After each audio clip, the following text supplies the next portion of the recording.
Narito na ang mahahalagang balita mula sa PNA Headlines. Walang matinding epekto sa ekonomiya ng Pilipinas ang tensyon sa Middle East.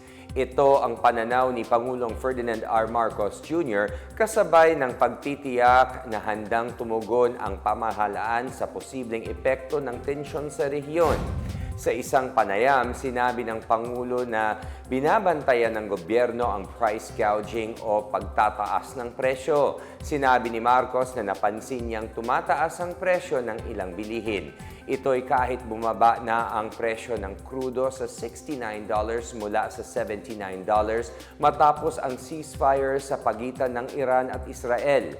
Nagpulong si Marcos at ang mga miyembro ng gabinete noong Martes para pag-usapan kung paano poprotektahan ang mga Pilipino mula sa epekto ng bakbakan sa Middle East sa ekonomiya. Kabilang sa mga pinag-usapang solusyon ang pagbibigay ng fuel subsidy at ayuda para mapanatiling mababa ang presyo ng bilihin at pasahe. Ayon kay Energy Assistant Director Rodela Romero, bumaba ng dalawang magkasunod na araw ng presyo ng krudo sa Mine of Platts, Singapore.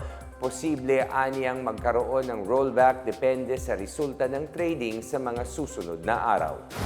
Samantala, inaasahan makakauwi sa bansa anumang araw ngayong linggo ang ikalawang batch ng mga OFWs mula Israel. Ayon kay Overseas Workers Welfare Administration Chief Patricia Caunan, naghihintay na lang ng flight details at documentation ang nasa 50 OFWs na nag-avail ng repatriation program ng pamahalaan. Dagdag ni Caunan, ipoproseso na rin ang mabilisang paglikas ng ikatlong batch ng OFWs.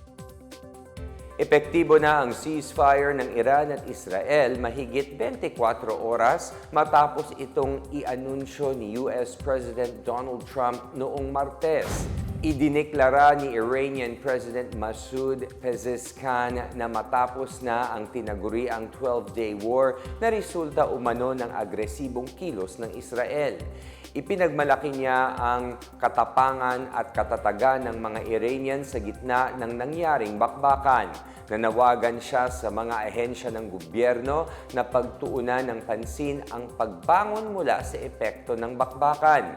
Sa hiwalay na tawag sa telepono kay United Arab Emirates President Sheikh Mohammed bin Zayed Al Nahyan, tiniyak ni Pezeshkian na handa siyang makipag-usap sa ibang bansa para palakasin ang kapayapaan at pagkakaisa sa rehiyon. Tinanggap naman ng Israel ang ceasefire kasabay ng pagdeklara ng sarili nitong pagkapanalo sa hidwaan kontra Iran.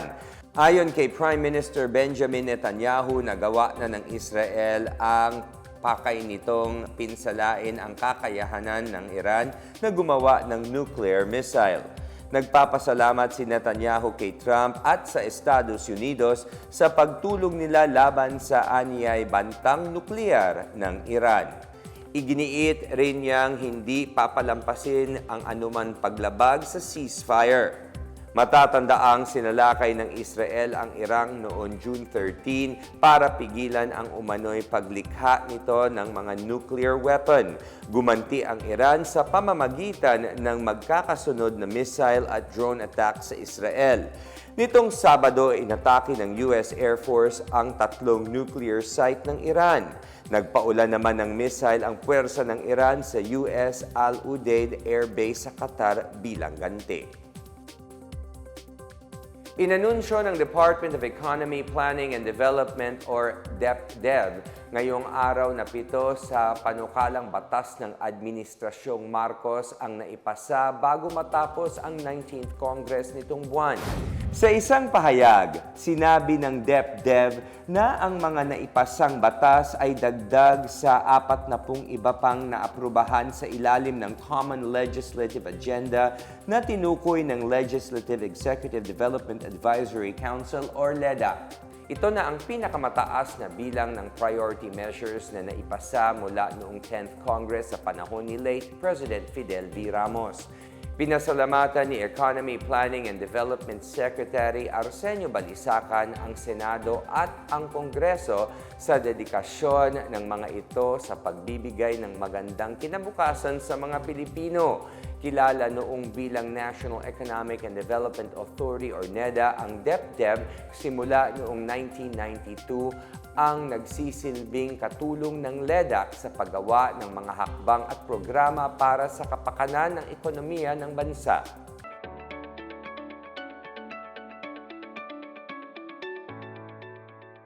Pinalawig ng Department of Transportation or DOTR ang libreng sakay sa LRT2 hanggang bukas, June 26. Ayon kay DOTR Secretary Vince Dizon, ang libreng pasahe sa LRT2 ay base sa utos ni Pangulong Ferdinand R. Marcos Jr. na tiyakin na hindi mahihinto ang biyahe ng mga pasahero. Ito ay kasunod ng nangyaring aberya sa linya ng LRT2 mula Antipolo hanggang Cubao at pabalik, dulot ng problema sa power supply sa bahagi ng Katipunan at Santolan stations nito.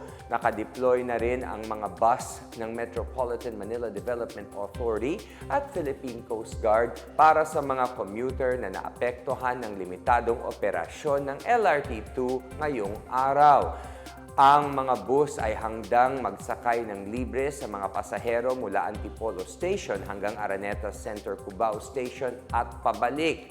Nauna nang nagpadala ng mga shuttle van ang Light Rail Transit Authority upang maghatid sa mga pasaherong apektado ng aberya.